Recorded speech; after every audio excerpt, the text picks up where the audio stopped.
चुका करके क्या तुम अपने माँ बाप के लिए उनको हर टाइम पढ़ते रहने का झूठा दिलासा देना बंद कर सकते हो? प्लीज। तुम्हें लगता है कि दिमाग से पढ़ना चाहिए, लेकिन दिमाग तब तक नहीं जागता जब तक दिल नहीं करता। कभी पढ़ते पढ़ते रोना आया तुम्हें?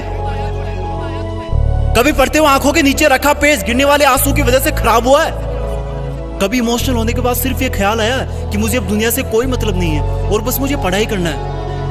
अगर दुनिया में सबसे मुश्किल और रिस्की काम है तो वो है अपने बच्चों की अच्छी लाइफ के सपनों के लिए खुद के सपने छोड़ देना, क्योंकि पेरेंट्स को नहीं पता होता है कि उनके बच्चे उतनी मेहनत नहीं कर रहे होते जितना उनको लगता है।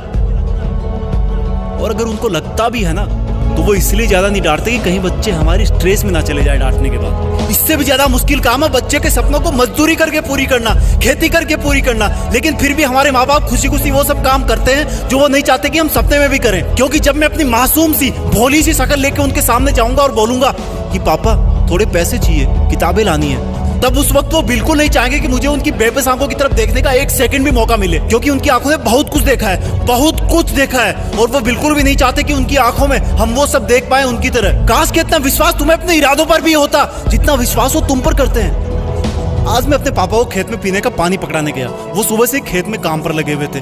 रात को बारिश आई थी, लेकिन इस वक्त की धूप और गर्मी देख के लग रहा था कि मानो सूरज लावा उगल रहा हो। मेरी मम्मी ने कहा कि सर पे तौलिया रख के जा, धूप बहुत है। मैंने कहा नहीं माँ, बस अभी आया वापस। खेत में दूर से पापा दिख गए थे। वो भी मुझे देख लिए थे लेकिन रुके नहीं। दूर से मुझे ज्यादा कुछ नहीं दिखा, लेकिन पास जाने में पाया कि वो पसीने में पूरी तरह से भीगे हुए थे और उनके सिर पे रखा सफेद तौलिया भी पसीने और मिट्टी से मटमेला हो गया था। मैंने पानी का जग दिया और उन्होंने वो खड़े खड़े पी लिया। जब मैं वापस लौटने के लिए पीछे मुड़ा तो मुझे अपने कंधे पर कुछ रखे जाने का एहसास हुआ और वो बोले, लगता है तुम्हारी माँ ने आते देखा नहीं तुम्हें, मेरा ये तौलिया सर पे डाल लो, बेटा धूप बहुत है आज।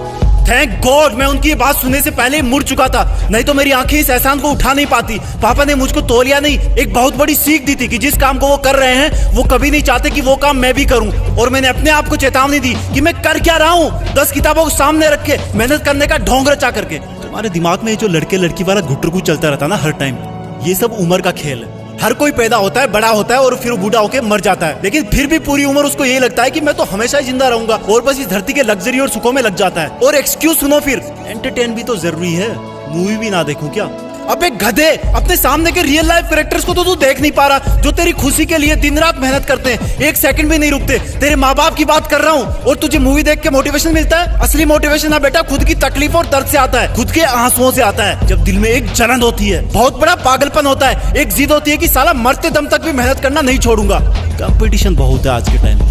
अरे मैं कहता हूँ तुम्हारे पास इजी लाइफ जीने के साधन बहुत है, इसलिए तुम्हें बाकी चीजें डिफिकल्ट लगने लगती है। एग्जाम में तो हर टाइम ऊपर वाले को याद करते हो। मत करो इतनी पूजा, भगवान को भी इतनी फुर्सत नहीं है सुनने की। अगर कर सकते हो तो प्लीज खुद को झूठे मेहनत के शीशे में मत देखो। अगर कर सकते हो तो मेहनत करके, पढ़ाई करके, ज्ञान हासिल करके, पैसे कमा करके अपने माँ बाप को भी थोड़ी जिंदगी जी लेने दो यार। 20 बरस हो गए उनको तुम्हारी सेवा करते हुए। कम ऑन, तुम कर सकते हो, come on, you can do it. Be a topper, तुम्हें टॉपर बनना है, तुम्हें जीतना है। You are born with a purpose. जय हिंद।